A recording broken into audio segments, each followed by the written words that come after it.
Alappuzha കായംകുളത്തെ petrol pump ജീവനക്കാർക്ക് നേരെ ഗുണ്ടാ സംഘത്തിന്റെ ആക്രമണം. 50 രൂപയ്ക്ക് പെട്രോൾ അടിച്ച് പണം നൽകാതിരുന്ന യുവാക്കളാണ് ജീവനക്കാരെ മർദ്ദിച്ചത്.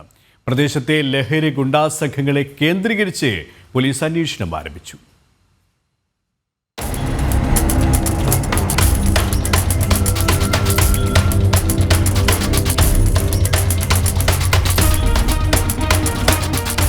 അർദ്ധരാത്രിയോടെയാണ് 2 ബൈക്കുകളിലായി യുവാക്കളുടെ സംഘം പെട്രോൾ പമ്പിലെത്തിയത്.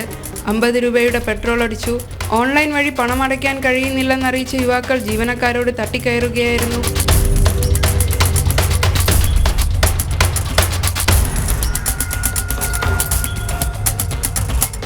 പന്ത്രണ്ട് 45 ശേഷമാണ്. ഡെയിലി ഒരു 3 ദിവസം കൊണ്ട് ഇപ്പം ഇവരുടെ ശല്യം കൂടിക്കൊണ്ടിരിക്കുകയായിരുന്നു. ഇന്നലെ രാത്രി 12:45 കഴിഞ്ഞപ്പോഴത്തേക്കാണ് ഇതുപോലെ ഒരു 50 രൂപ പെട്രോൾ അടിക്കാൻ പറഞ്ഞു. പെട്രോൾ അടിച്ച് 50 രൂപ പെട്രോൾ അടിച്ചതിന് ശേഷമാണ് ഇവർ ഞങ്ങളെ പൈസ തന്നില്ല എന്ത് ചെയ്യുമെന്നും പറഞ്ഞുകൊണ്ടാണ് എൻ്റെ കൂട്ടത്തിൽ നിന്ന് പയ്യനുണ്ടായിരുന്നു, അവനെ പിടിച്ച് തള്ളുകയും പിന്നെ എൻ്റെ വേറെ ചേട്ടനുണ്ടായിരുന്നു, ആ ചേട്ടനെ പിടിച്ച് ചവിട്ടുകയും സ്ഥാപനത്തിൻ്റെ ഇതൊക്കെ കസാരകളും ഇതുമെല്ലാം അടിച്ചു പൊട്ടിക്കുകയും എല്ലാം ചെയ്യുകയായിരുന്നു. സ്ഥാപനത്തിൻ്റെ ഓണറെ വരെ ചീത്ത വിളിക്കുകയും എല്ലാം പറയുമായിരുന്നു.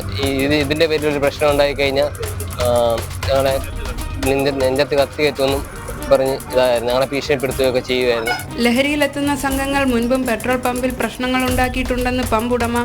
ദേശീയപാതയോട് ചേർന്നുള്ള പുത്തൻ റോഡിലെ പമ്പിൽ പുലർച്ചെ 1 മണിയോടെയായിരുന്നു അതിക്രമം. സംഭവത്തിൽ കായംകുളം പോലീസ് കേസെടുത്തു. CCTV ദൃശ്യങ്ങളിൽ നിന്ന് ക്രിമിനൽ പശ്ചാത്തലമുള്ള പ്രതികളെ തിരിച്ചറിഞ്ഞിട്ടുണ്ട്. ജനം, ആലപ്പുഴ.